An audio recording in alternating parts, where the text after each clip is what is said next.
বাবু অনন্ত কুমার দেব ছিলেন আমাদের বটবৃক্ষ।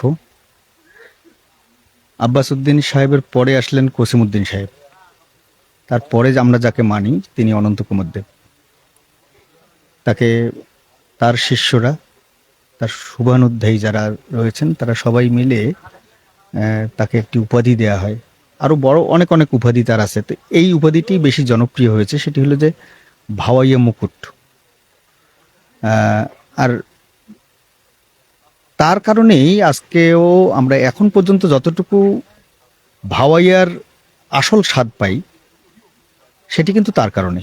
কারণ আমরা যারা নতুন গীতিকার হয়েছি, সুরকার হয়েছি, আমাদের কাছে কিন্তু ওই ওই যে ভাওয়াইয়ার যে আসল যে ফ্লেভার, যে রস, যে মন কাড়া সুর, সেটি কিন্তু আমরা চাইলেও নিয়ে আসতে পারি না।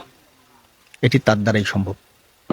কারণ তার বয়স বলেন, তার ওই সময়ের ভাওয়াইয়ার সঙ্গে তার যোগাযোগ বলেন, সব মিলে তিনি ছিলেন ভাওয়াইয়ার এক, আমরা বলবো যে বটবৃক্ষ।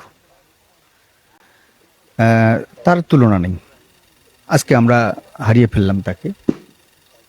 আর আমাকে যারা চেনেন তারা জানেন যে আমার একজনই সঙ্গীত গুরু, আমি একজনের কাছেই আমি গান শিখেছি, তিনি আমার সঙ্গীত গুরু বাবু অনন্ত কুমার দেব। শিষ্য মানে হাতে কলমে শিষ্য, যেমন ভূপতিভূষণ বর্মা তার হাতের গড়ানো শিষ্য। আমি একই সঙ্গে ভূপতি কাকা এবং আমি একই সঙ্গে একই হারমোনিয়ামে গান শিখেছি। তারপর যদি বলি বাদশাহ আলম, তার তার ছাত্র। যদি বলি লালমনিহাটের আমাদের দুলালি, তার ছাত্র। এদিকে মদন মোহন রায়, তার ছাত্র। এক কথায় আমরা যারাই